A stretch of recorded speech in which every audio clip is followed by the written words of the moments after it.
Epilogue. Snow White blinked her eyes and woke to love's first kiss. She felt weary and odd, but ecstatic. Her prince had come. He had broken the spell. He had saved her.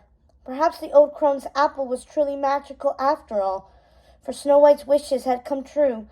The two were married soon after, and on the night of their wedding, the trees were filled with fireflies blinking in the darkness. The sky was full of glittering starlight, like shards from broken mirrors, scattered over the ocean. The castle was decorated with her favorite flowers, the scent bringing back lovely memories. Snow danced with her husband in the great hall, imagining her mother's dancing with her, smiling and wishing her well as the queen's mirrored cylinder spun, casting gorgeous patterns on the stone walls. She kissed her prince. Bliss. Snow White held her prince's hand, wondering what her new life would be like. With her stepmother gone, she was now queen of her kingdom, and she thought she would rule as justly and passionately as her father had, and as her stepmother might have if things had been different. She kissed her prince again and looked to the stars, feeling a sense of love she never felt before. She was happy. The only thing she longed for that day was her father and mother's. She had lost them when she was very young. At least, that is how she thought of it.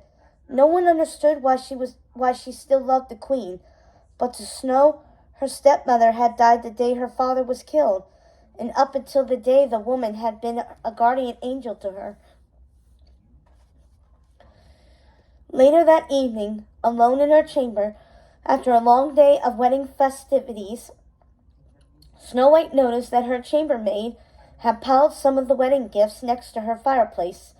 She curled up in an overstuffed velvet chair, tucked her feet to one side, and suddenly feeling very small, like a little bird. Little bird. That is what her stepmother used to call her. How she wished she were here now. How she wished she hadn't been destroyed by her vanity and grief. She dragged one of the larger packages from beside the bed and tore it open. It was her mother's favorite mirror, the one she looked upon obsessively. Snow White was taken aback as the glass filled with lapping flames, followed by a swirl of mist, and then a face appeared. "I love you, my beautiful little bird," said the queen from the magic mirror. "I always have, and I always will." The queen blew the girl a kiss, and Snow White smiled. And that is the end of Fairest of All, the first of the villain series by Serena Valentino. Thank you again for joining me on the first book. Join me next time in our next reading. I hope you all have a great and wickedly good day. See you next time. See you real soon.